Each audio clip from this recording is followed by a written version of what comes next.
It's time again for another installment of The Basics, and like the previous episode when I talked about different things you have to take into consideration when building a deck for the Star Trek CCG, that is even more imperative in Magic the Gathering, because a lot of people think it's as simple as just picking a color, adding mana to the deck, and throwing in some creatures and enchantments and whatever else.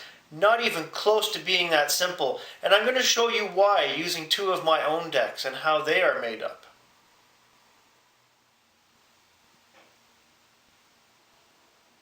Now, color is the main thing you have to take into consideration when building a deck for Magic the Gathering, but it's not nearly the only thing. For example, using the two decks I have laid out, my red deck is very much a power and destruction deck, but not only do I have the 30% mana rule in effect, I've chosen to go with more destruction in terms of creatures and instants and whatnot, using fire and lightning, and have only added in maybe a very small handful of goblins as my creatures. Now you could do this differently. You could do less destruction and more goblins. It could be a goblin-centric deck.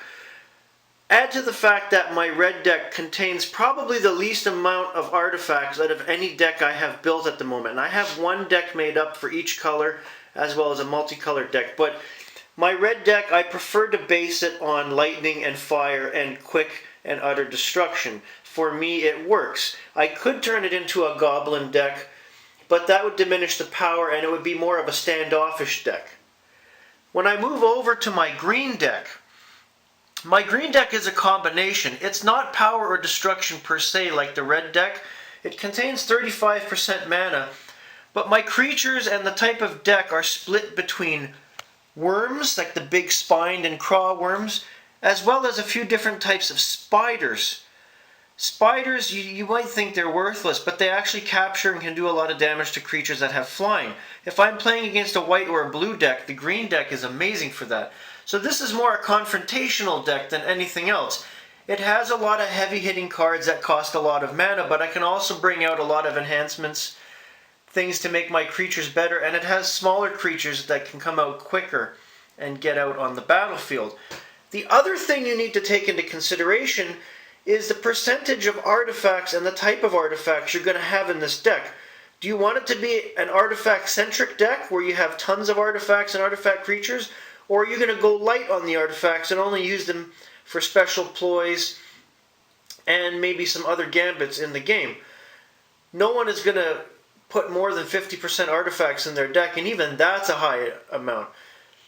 As you can see, the things involved in building a Magic the Gathering deck are a lot more difficult than just picking a color and adding mana. There are a lot of things to consider and what type of that color deck you're actually going to be building before you start playing.